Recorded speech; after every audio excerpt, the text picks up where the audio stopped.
अपने मन से नहीं, राम जी की इच्छा से मंथरा की बात में आई। ध्यान देना, ये अंतर है जगत में और माता कैकेयी में।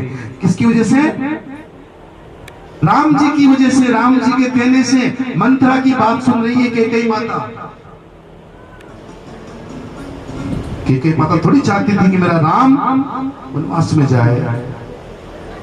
लोग कैकेयी को बहुत दोष देते हैं, कैसी माँ है, लेकिन ध्यान देना, जितना प्रेम राम जी को माँ कैकेयी करती है उतना तो माँ कौशल्या भी नहीं करती। ताली बजाओ माँ कैकेयी के लिए। माँ कौशल्या भी नहीं करती, इतना प्रेम करती है माँ कैकेयी राम से।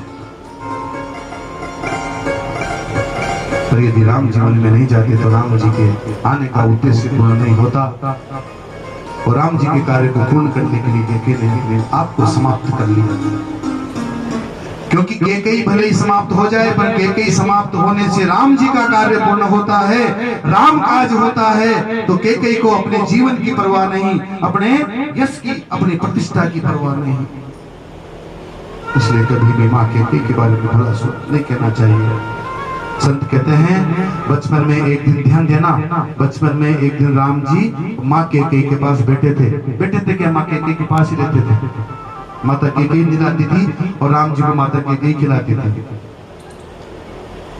माँ कैकेयी के पास कहते रहते थे। माता कैकेयी राम जी को स्नान कराती, सजाती, भोजन कराती। एक दिन एकांत पाकर राम जी ने कहा, माँ मुझे तुम मुझसे कितना प्रेम करती हो? कैकेयी माता ने कहा, लाला मैंने तो पता ही नहीं लगाया मैं कितना प्रेम करती हूँ, क्योंकि मैं तेरे प्रेम में इतनी पागल हूँ कि तेरे निलाने में, धुलाने में, तुझे खिलाने में, तेरा ध्यान करने में ही मेरा सारा समय निकल जाता है। मुझे पता ही नहीं, मैंने देखा ही नहीं कभी कि मैं कितना प्रेम करती हूँ। जानने का समय नहीं मिला। राम जी बोले, माँ तुम मेरे लिए क्या कर सकती हो? कैकेयी ने कहा, बोलकर वो देखो बेटा मैं क्या कर सकती हूँ, तब पता चलेगा। राम जी ने कहा, माँ मैं जो कहूंगा ना वो कर दोगी? कैकेयी ने कहा, राम प्राण भी मांगोगे ना मेरे तो मैं दे दूंगी, प्राण भी मांगोगे तो दे दूंगी। राम जी ने कहा, माँ प्राण मांग लूंगा ना तो आप मर जाओगी, आप मर जाओगी, पर मैं जो मांगूंगा ना उसमें तुम मरोगी तो नहीं, लेकिन मरे के समान हो जाओगी, मरे के समान हो जाओगी। यानी मेरे मांगने से कैकेयी मैं तुम्हें वचन देता हूँ, मैं सौगंध लेकर कहता हूँ जो तुम मांगोगी मैं दूंगा। माने वचन मांगा, राम जी ने सुना तो राम जी जाने की तैयारी करने लगे। कहने की जरूरत नहीं है, अभी किसी ने कहा नहीं है वनवास के लिए, लेकिन राम जी तैयारी में लग गए।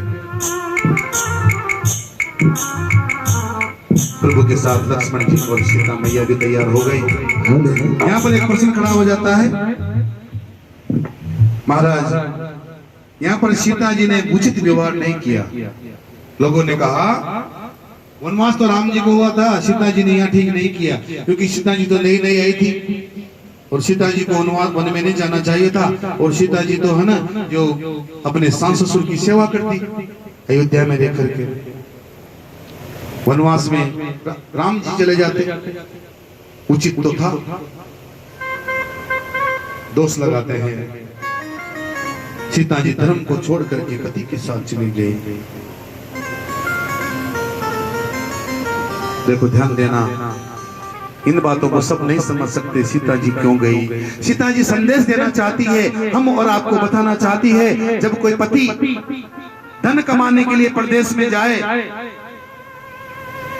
फैक्ट्री लगाने के लिए प्रदेश में जाए, नौकरी करने के लिए प्रदेश में जाए, तो पत्नी का धर्म बनता है पत्नी घर पे रह करके पति घर के परिवार की सेवा करे। लेकिन जब पति तप करने जाए, तपस्या करने जाए, तब पत्नी घर में नहीं बैठना चाहिए, उसको भी साथ जाना चाहिए और पति के तप में अपने सहयोगी बनना चाहिए। इसलिए माता सीता गई, संदेश देना चाहती है माता सीता कि मेरे पति नंगे पैर वन में चलेंगे और मैं सिंहासन पर बैठी रहूंगा, मैं राजमहल में बैठी रहूंगी, मेरे पति कंदमूल फल खाएंगे और मैं यहाँ पर व्यंजन का भोग लगाऊंगा, मेरे पति पेड़ों की छाया में अपने जीवन का निर्वाह करेंगे, मैं महलों में राज करूंगी।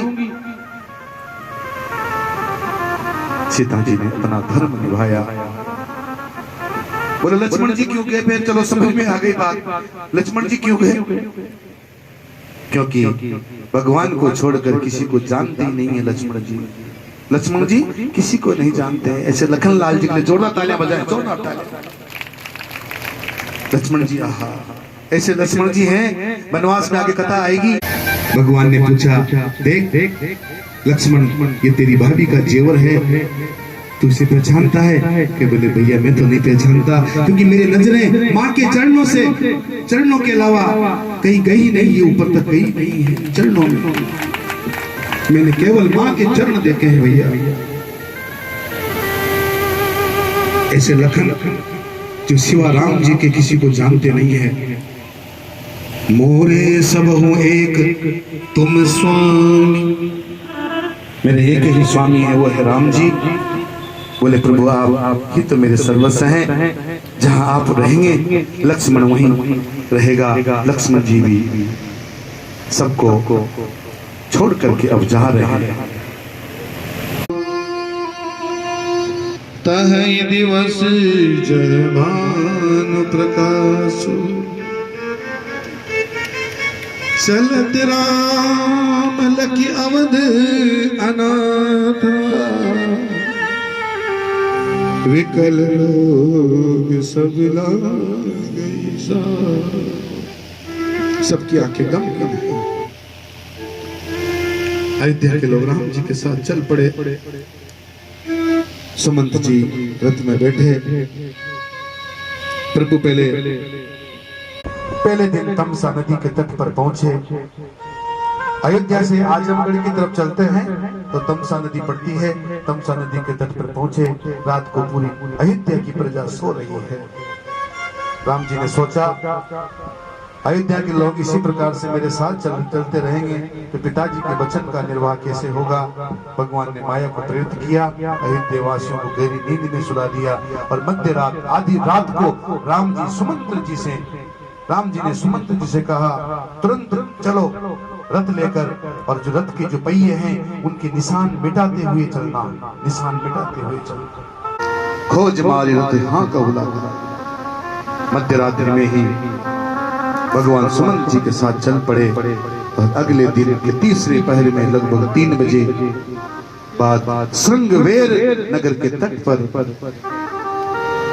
राम जी पहुंचे हैं। बोले गंगा मैया की। आवाज नहीं आई, हाथ तो उठे लेकिन आवाज नहीं आई। बोले गंगा मैया की। अब कहां से आई है? भगवान रथ से उतरे।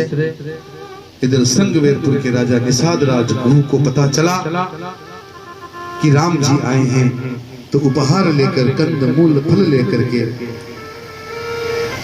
भगवान के पास आए। दंडवत प्रणाम किया, दंडवत प्रणाम किया। यहाँ प्रभु ने अब निषाद राज को अपना मित्र बनाया है, अपना मित्र बनाया है। निषाद राज को अपना मित्र बनाकर गले लगाया है। निषाद राज जी ने कहा, राम जी आपको 14 वर्ष अयोध्या से बाहर रहना है। अब बाहर तो आप आई गए हैं, आप अब मेरे नगर में चल के 14 वर्ष यहाँ रह लीजिए। राम जी ने कहा, मित्र मैं उदासीन व्रत लेकर के आया हूँ। इस व्रत के अनुसार मैं 14 वर्ष तक किसी नगर में, किसी गांव में प्रवेश नहीं करूंगा, और किसी भी धातु, सोना चांदी लोहा, किसी धातु के मैं हाथ नहीं लगाऊंगा। ये बात सुनकर निषाद राज जी ने नगर के बाहर एक शीशम के वृक्ष के नीचे कुसा की चटाई बछाई और बिछा करके रात्रि में भगवान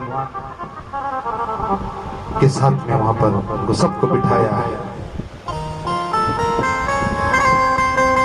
भगवान कुसा की चटाई पर सो गए हैं। तब लक्ष्मण जी थोड़ी दूर जाकर के वीरासन लगा करके पहरा देने लगे। निषाद जी ने अपने सेवकों को बुलाकर कहा, देखो मुझे पता चला है कि कल रात में राम जी तमसा नदी के तट पर अयोध्या वासियों को सोता हुआ छोड़कर चले आए थे। कहीं आज हम भी सो जाएं, कहीं आज हम भी सो जाएं और हमें भी राम जी सोता हुआ छोड़कर चले जाए। तो निषाद राजगुरु ने सैनिकों से बोला कि पेरा लगा दो, दूर दूर पेरा लगा दो सब राम जी, कम से कम पता तो चले राम जी चले नहीं जाए, चले नहीं जाए। इसलिए अपने सेवकों को चारों ओर पहरे में लगा दिया। राम जी को रात में जाने नहीं देना है। तब निषाद राजगुरु के सैनिक पहरे में खड़े हो गए। सबको पहरे पर लगाकर निषाद राज राम जी की तरफ आए और सीता मैया जी को कुसा की चटाई पर सोता हुआ देखकर रोने लगे। निषाद राज रोने लगे, रो रो कर।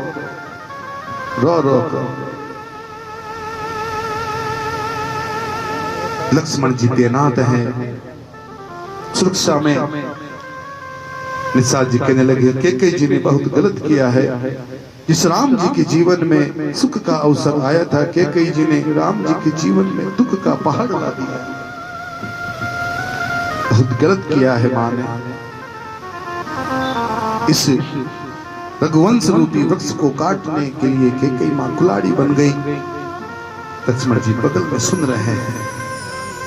मैंने निवेदन किया था कि अपना जो प्रिय होता है उसकी बुराई अगर आपने सुनना अगर आपने शुरू कर दी तो फिर आगे गड़बड़ हो सकती है। लक्ष्मण जी ने सोचा ये बाहर का आदमी है, ठीक है भैया का मित्र बन गया है, लेकिन इसको क्या अधिकार है जो ये माँ कैकेयी को भला बुरा कह रहा है।